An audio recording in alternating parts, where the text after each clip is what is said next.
जय महाकाली, महालक्ष्मी, महासरस्वती, माँ कामाख्या। जय भैरव बाबा, जय हनुमान जी, जय सद्गुरुदेव महाराज, जय माता जी। श्रीमद् देवी भागवत महापुराण प्रथम खंड के तृतीय स्कंध में 26वां अध्याय की कथा हम लोग सुनेंगे। इस कथा में नवरात्र व्रत विधान, कुमारी पूजन में प्रशस्त कन्याओं का वर्णन। देखिए, हम आप लोग को फिर एक बार याद दिला रहे हैं। 18 पुराण और सभी पुराण वेद खंडों सभी से महत्वपूर्ण होता है श्रीमद् देवी भागवत महापुराण, क्योंकि ये पुराण में कथा हम उनकी सुनते हैं जिन्होंने पूरे ब्रह्मांड, समस्त ब्रह्मांडों का निर्माण करने के लिए और सभी ब्रह्मांडों में उन्होंने ब्रह्मा, विष्णु, महेश, महाकाली, महालक्ष्मी और महासरस्वती का उत्पत्ति करके और इस समस्त ब्रह्मांड का निर्माण उन्होंने किया और आगे अभी निर्माण हो ही रहा है। अंतरिक्ष में ब्रह्मांड और आगे बढ़ रहा है।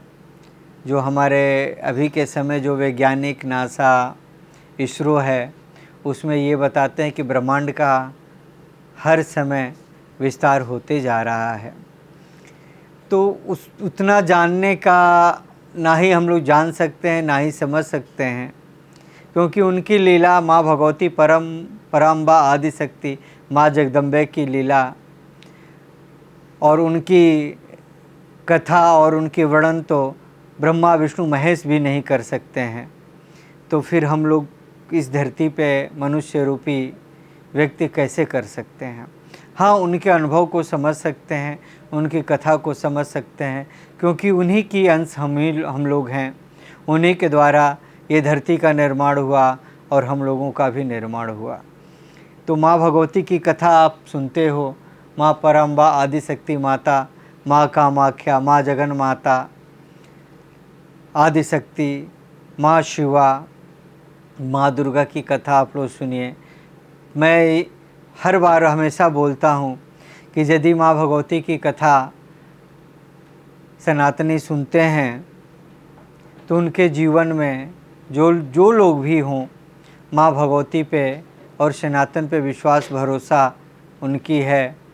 तो ये कथा सुनने के बाद यदि आपके पास समय नहीं हो तो आप 10 मिनट सुनो, 5 मिनट सुनो, लेकिन ये कथा के श्रवण कान में कुछ देर तक ज़रूर जाना चाहिए।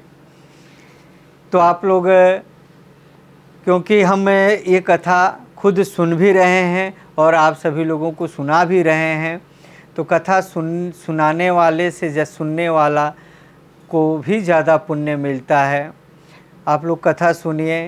यूट्यूब चैनल में हम इसको डाल रहे हैं कथा को, तो वहाँ पे आप लोग सब्सक्राइब भी करिएगा, लाइक भी करिएगा, कमेंट्स हो तो कमेंट्स भी करिएगा, जय माता दी ज़रूर लिखिएगा और लोगों तक शेयर करिएगा ताकि देश विदेश तक लोगों तक पहुँचे।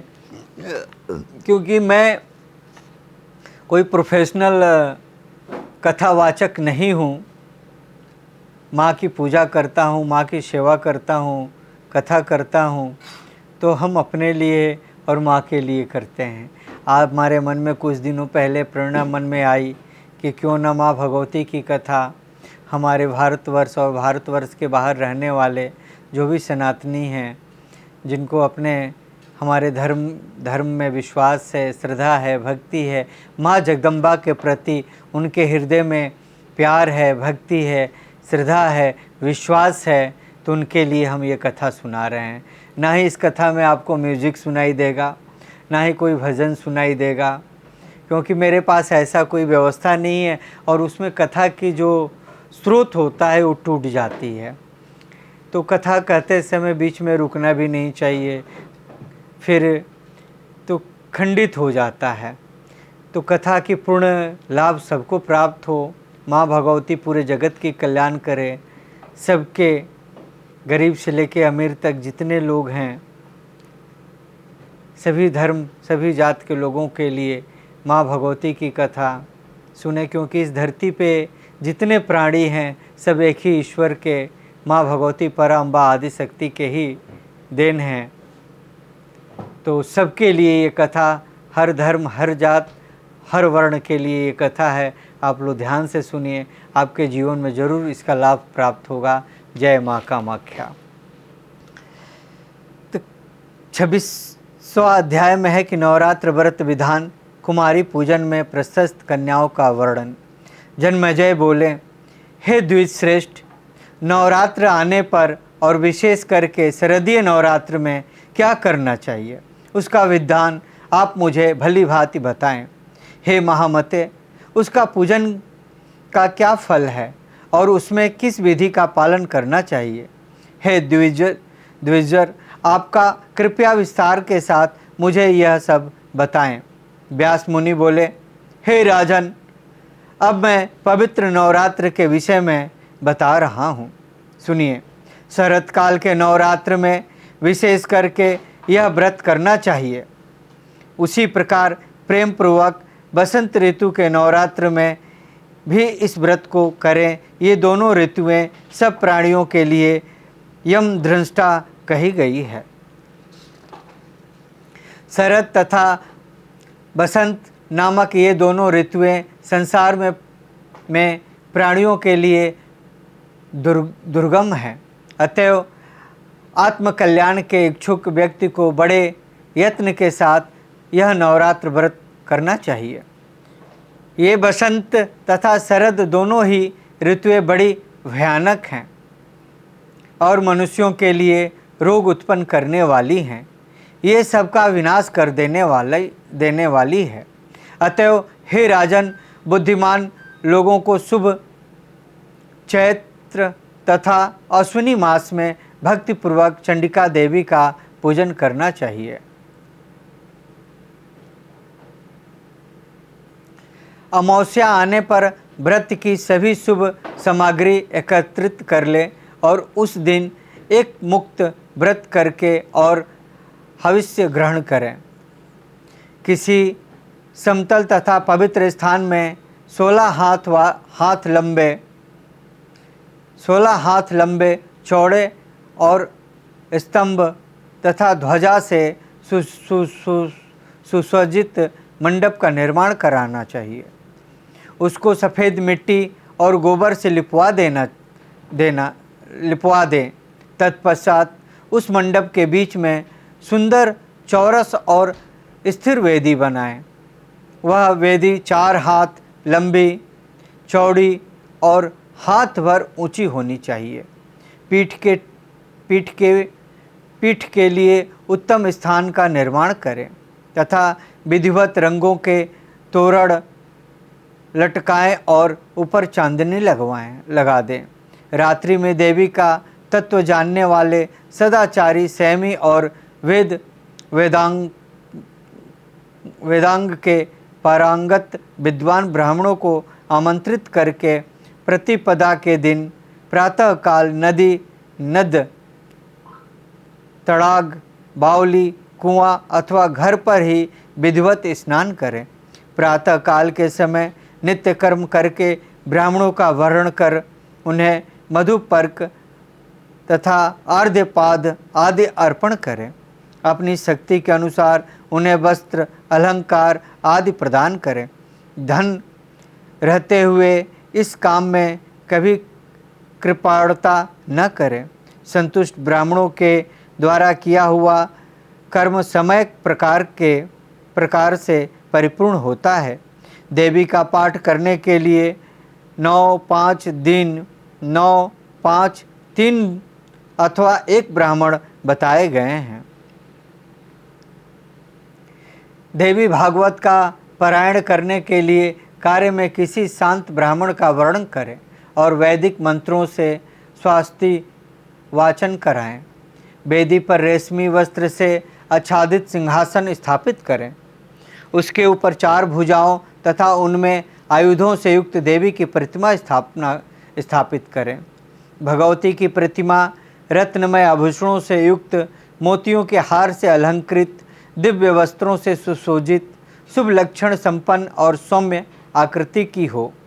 वे कल्याणमयी भगवती शंख चक्र गदा पद धारण किए हुए हों और सिंहासन पर सवार हों, अथवा 18 भुजाओं से सुशोभित सनातनी देवी को प्रतिष्ठित करें।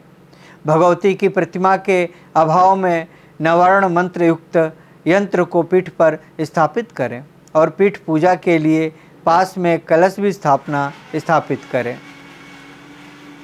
यह कलश पंच पल्लों युक्त वैदिक मंत्रों से भली भांति संस्कृत उत्तम तीर्थ के जल से पूर्ण और सुवर्ण तथा पंचरत्नमय होना चाहिए।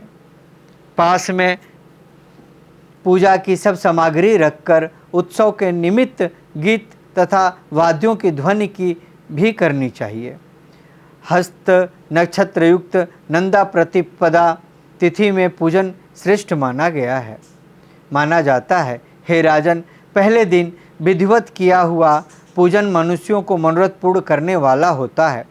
सबसे पहले उपवास व्रत, एक मुक्त व्रत अथवा 9 व्रत, इनमें से किसी एक व्रत के द्वारा नियम करके पश्चात ही पूजा करनी चाहिए।